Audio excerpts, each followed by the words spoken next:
किसी मेहरबान आके मेरी जिंदगी सजा दे। Good morning. Good morning. अंदर आने को नहीं कहोगे? आ जाओ। रख दो। मम्मी ने तुम्हारे लिए चाय भेजी है। रात भी तुमने कुछ खाया नहीं। Thank you. मैं फ्रेश हो जाऊँ।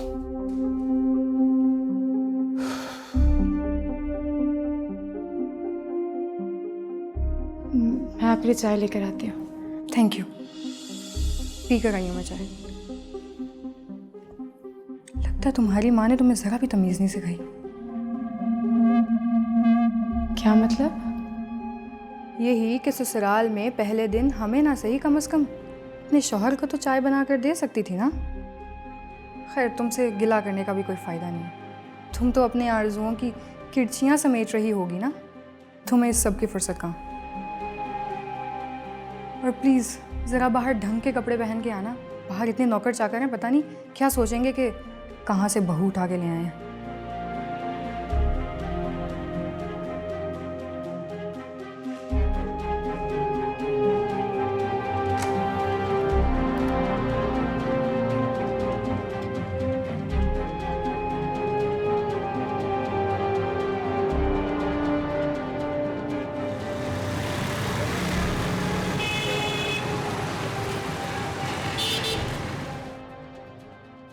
हाजी साहब, हाजी साहब, अरे अभी तक सो रहे, उठ जाए ना। अरे दुआ का नाश्ता नहीं लेकर जाना।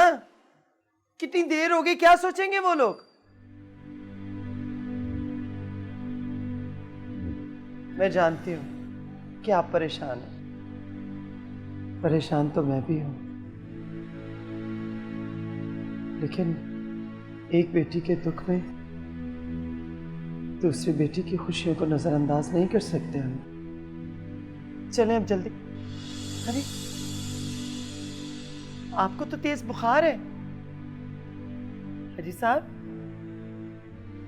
मैं ठीक हूँ नसरीन। कैसे ठीक है आप? इतना तेज बुखार है। मैं अभी दवाई लेके आता हूँ। नहीं नहीं, तुम दुआ के घर जाओ। वो लोग क्या सोच रहे होंगे।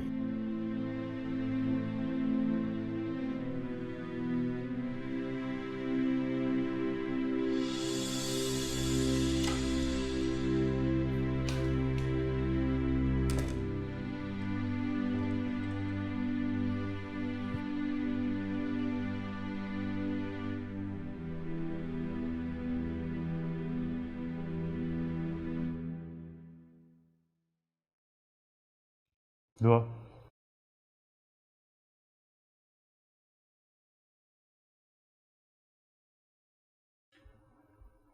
मैं जानता हूं कि आपके लिए ये रिश्ता निभाना बहुत मुश्किल है, लेकिन मैं चाहता हूं कि हम दुनिया की नज़रों में मजाक ना बने।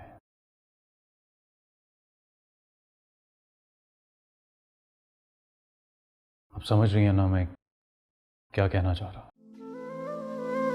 आप जितने दिन भी इस घर में रहें, मेरे घर वाले और इस घर के नौकर, किसी को भी ये पता नहीं चलना चाहिए कि मेरे और आपके दरमियान इस कागजी रिश्ते के अलावा कोई रिश्ता नहीं है और ना ही कभी होगा।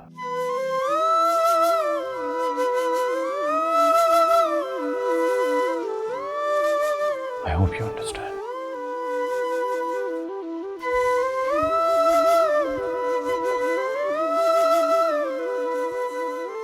तुमसे किसने कहा दानिया कि मैं इस रिश्ते को निभाना नहीं चाहती। कल में और आज में बहुत फर्क है। आज तुम मेरी जिंदगी का महवर हो। तुमने एक बार भी नहीं पूछा कि मैं क्या चाहती हूँ, मेरी क्या मर्जी है।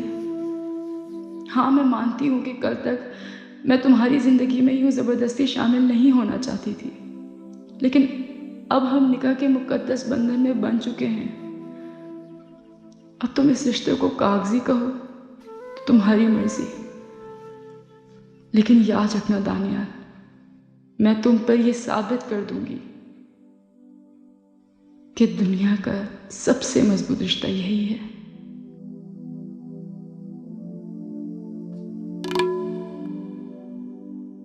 काफी देर हो गई है, नाश्ते का वक्त निकल जाएगा। लेकिन मैं आपको इस हालत में छोड़कर तो नहीं जा सकती हूँ ना। मैं ठीक हूँ, कहा ना तुम्हें। इतना तेज बुखार है आपको, मैं जल्दी से आपकी दवाई लेके आती हूँ, फिर चली जाती हूँ मैं। मैंने बुखार की दवाई ले ली थी, तुम फिक्र न करो, जल्दी उतर जाएगा। और अगर ना उतरा तो क्या होगा नसरीन, लेकिन ये वक्त दोबारा नहीं आएगा। दुआ तुम्हारा इंतजार कर रही होगी। एक बेटी की आस अपने मैके से जुड़ी होती है, और दुआ बेटी ने हमारे लिए क्या कुछ नहीं किया। मैं अपनी बेटी का दिल नहीं तोड़ना चाहता। तुम जल्दी जाओ और दुआ को भी साथ लेकर आना, और फिर बेटी का मुकलावा भी तो करना है। तुम मेरी फिक्र न करो, मैं ठीक हो जाऊंगा। और हाँ, मैं असद को टेलीफोन कर देता हूँ, तुम उसके साथ चली जाना। चली जाते हो, वापसी पे आपके लिए दवाई भी लेती आऊंगी। अच्छा, आप अपना ख्याल रखिएगा। मैं तैयार हो जाऊं।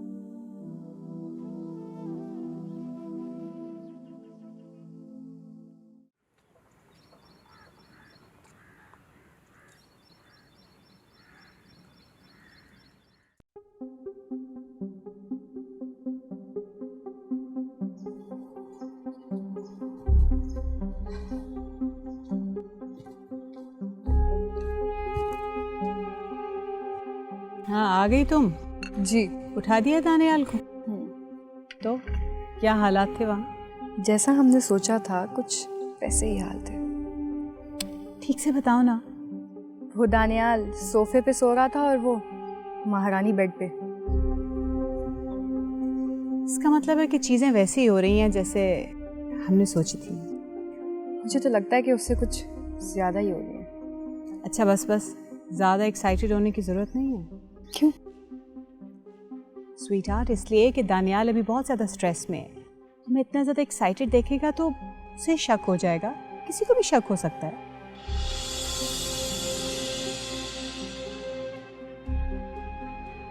एक और बात है, जितनी जल्दी हो सके हमें इस लड़की को अपने घर से निकाल के इसके घर वापस भेजना है। लेकिन हम उसे यहाँ से कैसे निकालेंगे? हाउ स्वीट, हम थोड़ी निकालेंगे, दानियाल निकालेगा इसे।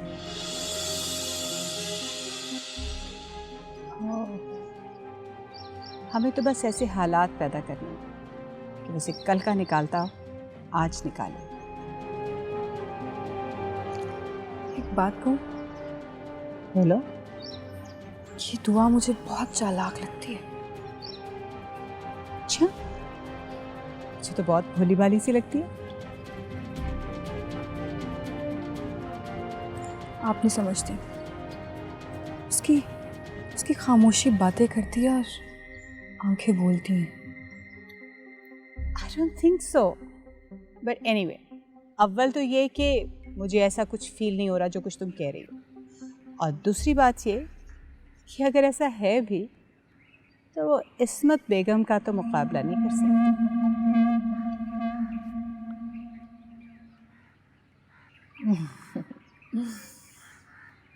चाय पियो, मैं तुम्हारे लिए मंगवाई है। Thank you.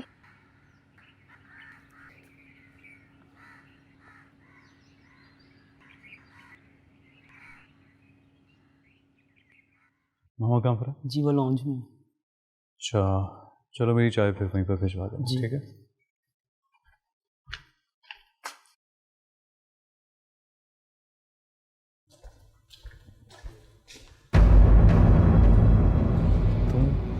तुम क्या कर रहे हो यहाँ पर? मैंने तुमसे पूछा तुम यहाँ क्या कर रहे हो? आय हाय, अरे असद यहाँ क्यों रुक गए? अस्सलाम वालेकुम आंटी। वालेकुम अस्सलाम, जीते रहो बेटा। आंटी आप इतनी सुबह खैरियत? हाँ बेटा, असल में हमारे यहाँ रिवाज है कि पहले दिन का नाश्ता जो है ना लड़की के मायके वाले लेके आते हैं, इसीलिए मैं लेके आई हूँ नाश्ता। आंटी आपने बिला वजह तकल्लुफ़ किया। नहीं बेटा, इसमें तकल्लुफ़ की कौन सी बात है? आप अकेली आई हैं? मेरा मतलब है अंकल नहीं आया आपके साथ? नहीं बेटा, उनको बुखार था ना इसलिए वो नहीं आ पाए, तो मैं असद को साथ लेके आ गई। अच्छा। अम्मी कहाँ है तुम्हारी? आंटी वो अंदर हैं, आप चलिए मैं आता हूँ। तुम कहाँ जा रहे हो? अरे बेटा, मैं इतने शौक से अपने हाथों से नाश्ता बना के लाई हूँ तुम्हारे लिए, तुम भी चलो ना साथ में नाश्ता करो। जी आइए। चलो सर बेटा, चलो।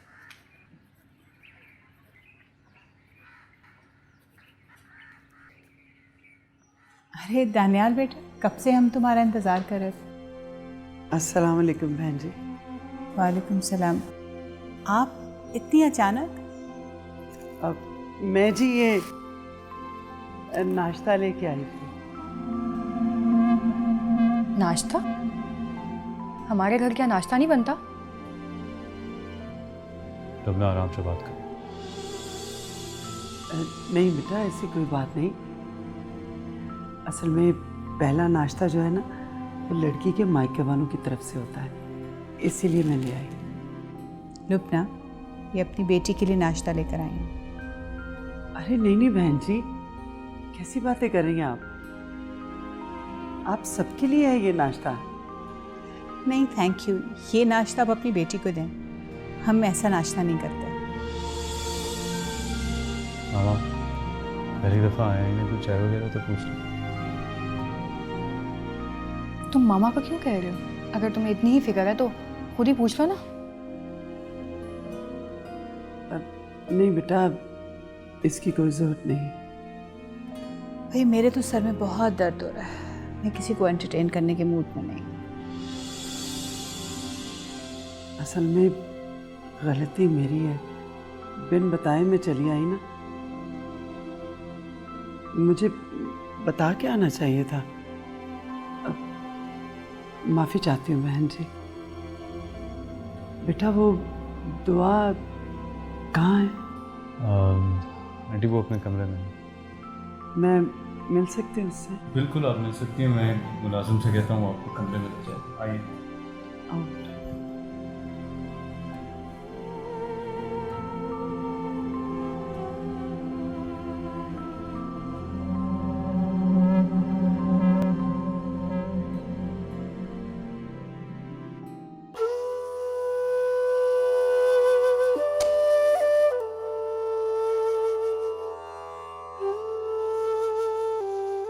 दुआ, क्या हुआ मेरी जान? हाँ, माँ सदके इस तरह क्यों बैठी है? नहीं बस ऐसे। अब्बा का है? वो नहीं आए। क्यों, वो क्यों नहीं आए? उनकी तबीयत ठीक नहीं थी बेटा। क्या हुआ उनकी तबीयत को? अरे कुछ नहीं, बस जरा सा बुखार था। और आप यूं उनको अकेला छोड़कर आ गई? देखा ना, मैं खुद नहीं आई, उन्हीं के इसरार करने पे आई हूँ मैं। तेरी फिक्र हो रही थी उन्हें, कह रही थी जाके उसे देख के आ। तेरी पसंद का नाश्ता भेजा मैंने। बैठे। दुआ बेटा, तेरे बाबा तेरे लिए बहुत फिक्रमंद है। पूछ रहे थे कि तू इस रिश्ते से खुश तो है ना? कुछ इस तरह सांसों के दरमियान इस तरह अटक जाते हैं कि फिर कभी खुल के सांस लेने का मौका नहीं मिलता। किसी ने कुछ कहा है तुझे? कहीं दानियाल ने तो नहीं कोई बात की? हिम्मत देखी आपने इन लोगों की, किस तरह हमारे घर नाश्ता ले आए हैं, जैसे हम इनके नाश्ते के भूखे हों। रिश्तेदारी जिताई जा रही है। उन्हें गलतफहमी है भी तो रहने दो, हमें क्या फ़र्क पड़ता है, हमें तो पता ना उनकी बेटी की औकात है क्या। आप देख लीजिएगा, अब ये लोग किसी ना किसी तरीके से इस घर में डेरे जमाए रखेंगे। बेटा अब देखो, तुम्हें इस तरह से नहीं बिहेव करना चाहिए था, आफ्टर ऑल वो हमारे मेहमान थे। ये क्या कह रही हैं आप? मामा ठीक कह रही हैं लुबना, वो हमारे घर के मेहमान हैं। तुम तो मुझसे बात ही मत करो ना। इंसल्ट किया तुमने मेरी अपने उन घटिया रिश्तेदारों के सामने। मेरी किसी से कोई रिश्तेदारी नहीं, मैं सिर्फ इंसानियत के नाते कह रहा हूँ कि किसी की इंसल्ट नहीं होनी चाहिए। नहीं, किसी ने कुछ नहीं कहा। ये क्या है बेटा, अभी कल तेरी शादी हुई और तेरे चेहरे पे ये बेरौनकी। अरे अगर किसी का नहीं तो कम से कम दानियाल का तो सोचो। अब क्या सोचने लग गई? मेरी बात पे ध्यान दे बेटा, इतना बड़ा घर है, अगर मेहमान आएंगे तुझे इस हालत में देखेंगे तो क्या सोचेंगे? हाँ, 100 बातें बनाएंगे लोग उनको। लोग क्या कहेंगे? इसी जुमले ने तो मेरे ख्वाबों की जान ले ली है। उनको दफनाते दफनाते कुछ तो वक्त लगेगा ना माँ। दुआ बेटा, ख्वाब सिर्फ आंखों में ही अच्छे लगते हैं, जब ये हकीकत पे हावी होने लगते हैं ना, तो दिल और दिमाग क्या रूह तक को लहूलुहान कर देते हैं।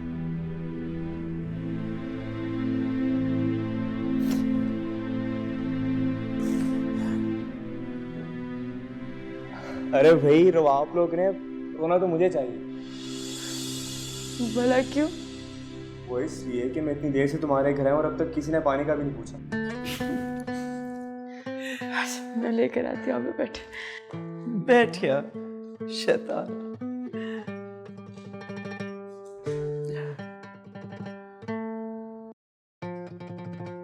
अच्छा, तुम्हारी उनसे कोई रिश्तेदारी नहीं है? अब कह दो कि तुम्हारा उस दुआ से कोई रिश्ता नहीं है। हाँ, नहीं है कोई रिश्ता मेरा उससे। जबरदस्ती के रिश्ते गले में फंदे से ज्यादा कुछ भी नहीं होते, और ये तुम मुझसे बेहतर जानती हो। बस बस, अब तुम दोनों लड़ना झगड़ना बंद भी कर दो। क्या हो गया तुम दोनों को? कहने को तो इसका कोई रिश्ता नहीं है उनसे, और एक लफ्ज भी उनके खिलाफ नहीं सुन सकता ये। आपने देखा नहीं मामा, किस तरह उस दुआ का आशिक शादी के पहले दिन ही अपनी माशूक से मिलने चला आया, और वो उस दुआ की माँ अपनी बेटी के आशिक को उठाकर हमारे घर ले आई। जरा भी शर्म लिहाज नहीं है इन लोगों में। हाँ, ये बात तो है। ये नसरीन साहिबा शफीक साहब के साथ भी नाश्ता लेकर आ सकती थी, असद को साथ लाने की क्या जरूरत थी? जरूर ये उस दुआ ने ही कहा होगा। सारी रात अपने उस आशिक के याद में गुजार दी ना, और सुबह उसे मिलने के लिए बुलवा लिया। दानियाल, तुम कहाँ जा रहे हो? कुछ सुनना बाकी रह गया क्या?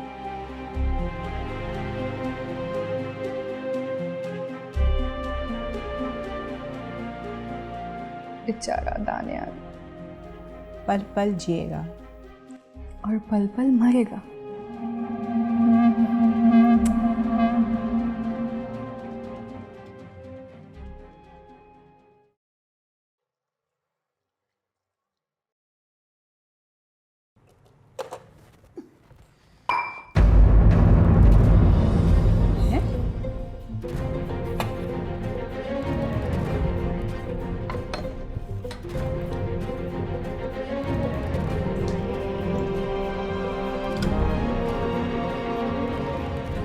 है? ये आवाज कैसी थी? कमरे में कोई बिल्ली भी नहीं है। ये है? ये ट्रे यहाँ कैसे आ गया? कोई भी नहीं है।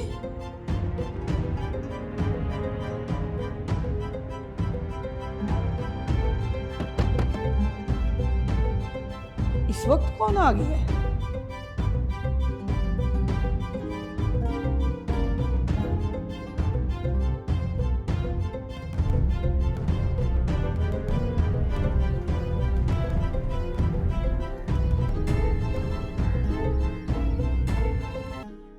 शाहनवाज का जवाब आया कोई?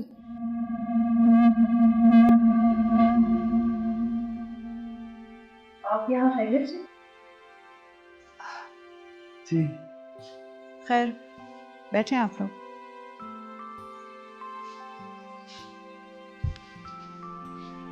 दुआ, तुम्हें तुम्हारे पेरेंट्स ने तमीज़ नहीं सिखाई कि सुबह उठ के बड़ों को सलाम करते? अस्सलाम वालेकुम। वालेकुम सलाम। शुक्र है नसरीन आप आई तो हमारी बहू साहिबा तो अपने कमरे से बाहर निकली, हमें अपनी शक्ल दिखाई, वरना कल से तो ये अपने कमरे में ही बंद है, पता नहीं क्यों। हो सकता है किसी का गम मना रही हो। नहीं बेटा, ऐसी तो कोई बात नहीं। असल में इसकी तबीयत ठीक नहीं है। क्यों, क्या हुआ इसकी तबीयत को? रात तक तो बिल्कुल ठीक थी। अच्छा छोड़ें, चाय पियेंगे? मंगवा देती हूँ चाय। मम्मी आप टेंशन क्यों ले रही हैं? हो सकता है दुआ ने उन्हें चाय पिला दी हो, आखिर इतने इम्पोर्टेंट लोग जो आए हैं। नहीं बेटा, चाय की कोई ज़रूरत नहीं। बहन जी अब हमें इजाज़त दीजिए। और मैं दरअसल ये कहना चाह रही थी कि ये दुआ को साथ लेकर जा रही हूँ। ये आप इजाज़त तलब कर रही हैं या इत्तला दे रही हैं? अरे नहीं नहीं, आप गलत समझ रही हैं। जैसा आप कहेंगे वैसा ही होगा। अब हमसे कहीं ज़्यादा दुआ पर आप लोगों का हक है। खैर ये बात तो आप छोड़ ही दें। बहरहाल जो मैं बेहतर समझती हूँ वो ये कि जिन हालात में आपकी बेटी की शादी हुई है, बेहतर यही होगा कि ये इस घर पर और इस घर के रहने वालों पर ज़्यादा तवज्जो दें, ताकि मैके की याद से ज़्यादा बेकरार न रखें। जी जी बहन जी, आप बिल्कुल ठीक कह रही हैं, ऐसा ही होगा। लेकिन अम्मा, दुआ बेटा, तुम्हारी सास ठीक कह रही है। तुम्हें अब इस घर की और अपने शौहर की ज़्यादा फिक्र करनी चाहिए। इसे क्या फिक्र शौहर की? वो तो कुछ खाए पिए बगैर ही चला गया बेचारा। तानिया कहीं क्या है? तो और क्या करता, पहले इतना दुखी था। मेरा ख्याल था कि दुआ आई है तो उसका ख्याल रखेगी। अगर खैर आप दुआ को लेके जाना चाहती हैं, ले जाएं, मैं आपको रोकूंगी नहीं। ऐसे इसके दिल में आए कि पहले दिन ही सास ने जुल्म और सितम शुरू कर दिए।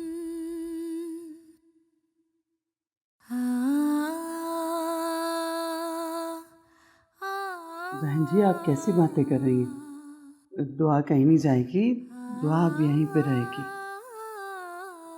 अब मैं चलती हूँ जी। खुदा हाफिज। खुदा हाफिज। चल बेटा।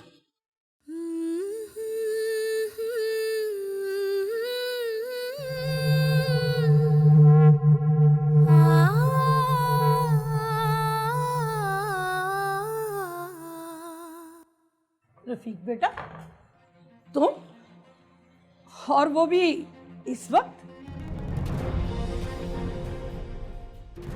अस्सलाम वालेकुम चाची। वालेकुम सलाम। कैसे हो? मैं ठीक ठाक। वो असद घर पे नहीं है। ये तो बहुत अच्छी बात है क्या मतलब? चाची, मैंने आपसे बहुत ज़रूरी बात करनी है। हाँ बोलो, क्या बात है? चाची, कल रात मैंने असद को एक लड़की के साथ सड़क पर देखा। लड़की के साथ? नहीं नहीं, ये कैसे हो सकता है? जी चाची जी, और वो आपको पता है, वो इसको लेकर इसी घर में आया है।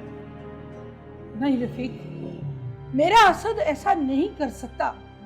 तुम्हें जरूर गलतफहमी हुई है। नहीं चाची जी, मैंने खुद अपनी आंखों से देखा है। असद ने मेरे से झूठ बोला कि वो उसकी हमसाई तायरा है, लेकिन बाद में पता चला कि वो तो लड़की को लेकर घर चला गया। कह रहे हो तायरा, और वो भी हमारे घर में? मैं झूठ नहीं बोला, असद ने मेरे से झूठ बोला। वो ताहिरा नहीं थी, वो कोई और लड़की थी चाची जी। और लड़की कौन हो सकती है? चाची जी मुझे तो लगता वो मेहरू थी। क्या? मेहरू? आपको पता है पहले मुझे भी शक नहीं हुआ था, क्योंकि कल रात मेहरू की शादी थी। जब अम्मा ने आके मुझे बताया कि मेहरू तो शादी वाली रात अपने घर से भागी। आपको पता है हाजी साहब ने अपनी बड़ी बेटी दुआ का रिश्ता मेहरू की जगह कर दिया, तो तब मेरा शक यकीन में बदल गया। हो ना हो वो उस रात मेहरू ही थी जो असद के साथ थी। अच्छा बेटा, अब हम लोग चलते हैं। अम्मा मैं भी आपके साथ जाऊंगी। अरे नहीं पगली, तूने सुना नहीं? तेरी सास क्या कह रही थी? तेरा शौहर घर पे नहीं है, तो कैसे जा सकती है? बेटा वैसे भी अब ये घर तेरा घर है, तुझे इस पे तवज्जो देनी चाहिए। तेरा जीना मरना सब यहीं पे है। और वो घर क्या मेरा नहीं है? अभी तो आपने कहा कि अब्बा की तबीयत कितनी खराब है, तो क्या मैं उनको भी ना देखने जाऊं? अरे नहीं बेटा, मैंने ये कब कहा कि तू अपने पापा को देखने नहीं आ सकती? आ सकती है जिस वक्त जी चाहे, लेकिन सिर्फ अपने शौहर के साथ। और अगर दानियल ना लेकर आए फिर? क्या मतलब? देखे ना कितने मसरूफ रहते हैं। आज के दिन भी उनके पास मेरे लिए टाइम नहीं है, और मैं कैसे कहूंगी कि वो मुझे आप लोगों से मिलाने लेके जाए? दुआ बेटा,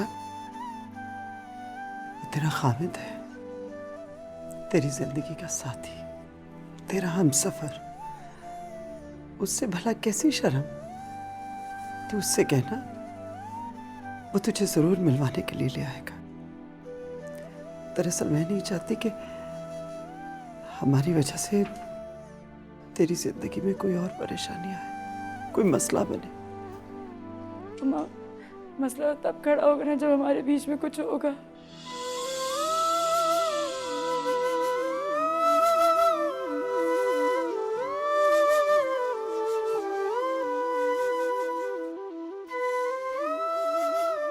क्या मतलब है तेरे कहने का? कहना क्या चाहती है तू? क्या दानियाल तेरे साथ ठीक नहीं? क्या उसने कुछ कहा है तुझे? मुझे क्यों नहीं बताती तू? अम्मा परेशान मत हो, आपको खुद तो पता है किस हालात में हमारी शादी हुई है। कुछ वक्त लगेगा हम एक दूसरे को समझने के लिए। चाची जी दुआ सही कह रही है, दानियाल और उसके रिश्ते को थोड़ा वक्त लगेगा, और हमें ही तो दुआ को सपोर्ट करना है। क्यों दुआ में ठीक कह रहा हूँ ना? अच्छा बेटा, खुदा तुझे खुश रखे, खुदा हर दुख से तुझे महफूज रखे। बस अगर अपने माँ बाप को खुश देखना चाहती है तो इस घर को और इस घर के मकीनों को अपना बना ले। हम तुझसे और कुछ नहीं चाहते। सलामत रह।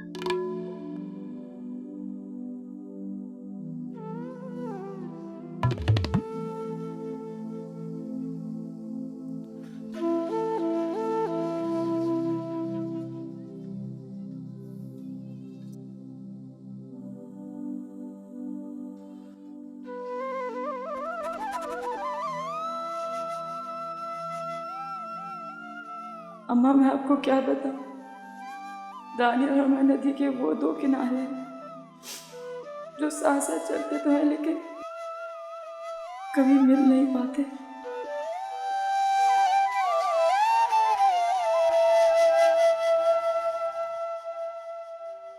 रफीक, तेरी असद के साथ कोई लड़ाई हुई है? जी चाची जी, जब मैं इन दोनों को रंगे हाथों पकड़ा तो उसने मेरा गिरेबान पकड़ लिया। अब आप खुद बताएं, दोस्ती में ऐसा तो नहीं होता? अच्छा, अब मैं समझी कि तू मेरे बेटे पे इतनी बड़ी तोहमत क्यों लगा रहा है। मैं नहीं समझा चाची जी। रफीक, मैं समझ गई हूँ, तू सारा गुस्सा मेरे मासूम बच्चे पे निकाल रहा है। नहीं चाची जी, आप गलत समझ रही हैं। इल्जाम मैं लगा रही या तू? तू मेरे बच्चे पे झूठा इल्जाम लगा रहा है। नहीं चाची जी, मैं उस पर कोई इल्जाम नहीं लगा रहा, मैंने खुद अपनी आंखों से उसको देखा है। बस रफीक, बस। असद मेरा बेटा है, उसे मैंने पाला है। मुझे पता है कि मेरा बेटा क्या कर सकता है और क्या नहीं। लेकिन चाची जी, बस रफीक, तू असद का दोस्त ना होता तो मैं तुझे धक्के मार के बाहर निकाल देती। चुपचाप यहाँ से चला जा, चला जा। लेकिन चाची जी, आप एक दफा अपने घर में देखे तो सही। मुझे यकीन है कि असद ने मेहरू को इसी घर में छुपाया हुआ है और वो आपकी आंखों में धूल झोंक रहा है। मैंने कहा ना रफीक, तुम जाओ यहाँ से, जाओ। लेकिन चाची जी, आप मेरी बात का यकीन करें, नहीं तो पछतावा ही रह जाएगा।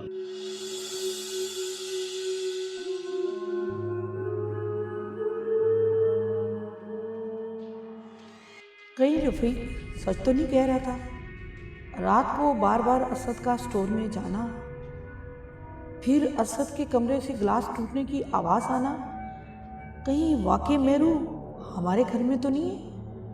नहीं नहीं नहीं, ऐसा कैसे हो सकता है?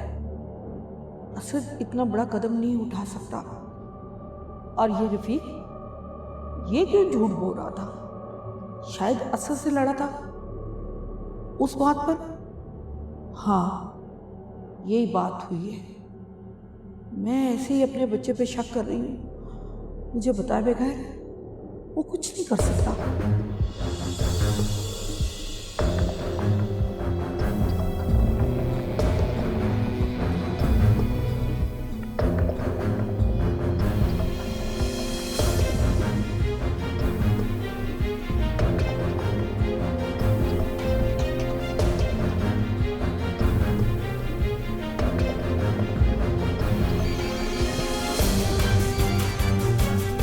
हेलो,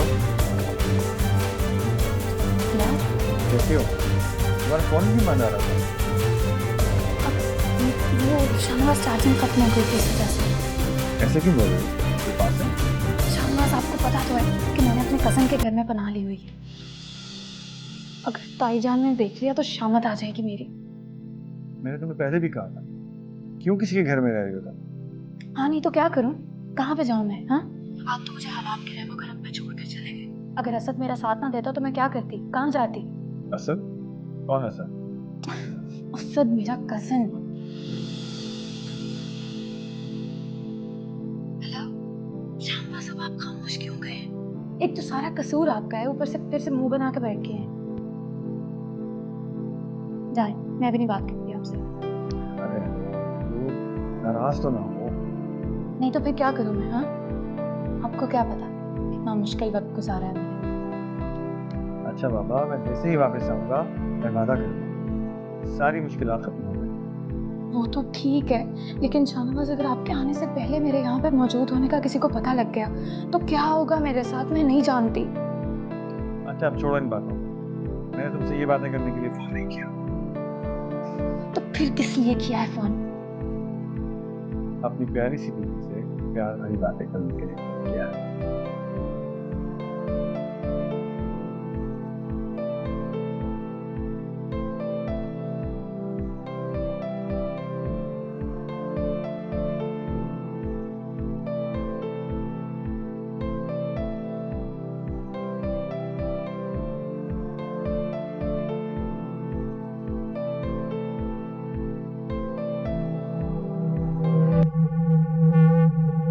यहाँ किस्मतों का लेखा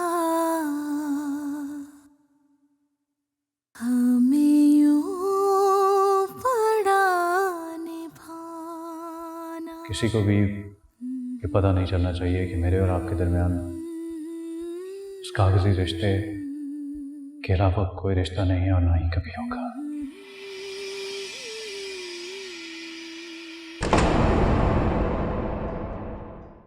किसी